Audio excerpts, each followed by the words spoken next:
രോഗങ്ങളൊക്കെ മാറി ജീവിതത്തിൽ വലിയ സന്തോഷവും സമാധാനവും ഉണ്ടാവാൻ തഹജ്ജുദ് നമസ്കാരത്തിന് ശേഷം 101 തവണ, തഹജ്ജുദ് നമസ്കാരത്തിന് ശേഷം 101 പ്രാവശ്യം അള്ളാഹുവിന്റെ ഇസ്മുകളിൽ അതിപ്രധാനപ്പെട്ട ഇസ്മാകുന്ന വളർമ്മ നൽകുന്നവനെ, മഹിമയുള്ളവനെ എന്നർത്ഥം വരുന്ന യാ മജീദു യാ അല്ലാ എന്ന ഇസ്മു 101 വട്ടം ഒരു മനുഷ്യൻ പറഞ്ഞ്, അതോടൊപ്പം തന്നെ 101 വട്ടം വിശാലമാക്കുന്നവനെ എന്നർത്ഥമുള്ള യാ ബാസിത്തു യാ അല്ലാ എന്ന ഇസ്മും, അതോടൊപ്പം തന്നെ 101 പ്രാവശ്യം കരുണയുള്ളവനെ യാ അർഹമർ റാഹിമീൻ എന്ന ഇസ്മും. അപ്പോ 3 ഇസ്മുകൾ, അള്ളാഹുവിന്റെ 3 പേരുകൾ.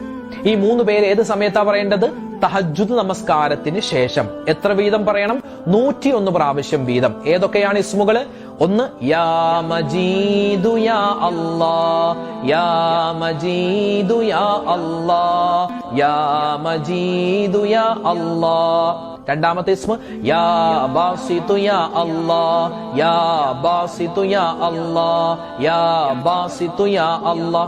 മൂന്നാമത്തെ ഇസ്മ യാ അർഹമർ റാഹിമീൻ, യാ അർഹമർ റാഹിമീൻ, യാ അർഹമർ റാഹിമീൻ. അപ്പോ അള്ളാഹുവിന്റെ അതിപ്രധാനപ്പെട്ട ഈ 3 ഇസ്മുകൾ തഹജ്ജുദ് നമസ്കാരത്തിന് ശേഷം ഒരു മനുഷ്യൻ മുടങ്ങാതെ അവൻ പറയുകയാണെങ്കിൽ, എന്നിട്ട് നല്ലവണ്ണം ദുആ ചെയ്താൽ നമ്മളിപ്പോ പറഞ്ഞ ഒരുപാട് പ്രശ്നങ്ങൾ, പ്രയാസങ്ങൾ, സങ്കടങ്ങൾ, ദുരിതങ്ങൾ അതൊക്കെ മാറി ജീവിതം നമ്മൾ വിചാരിക്കാത്ത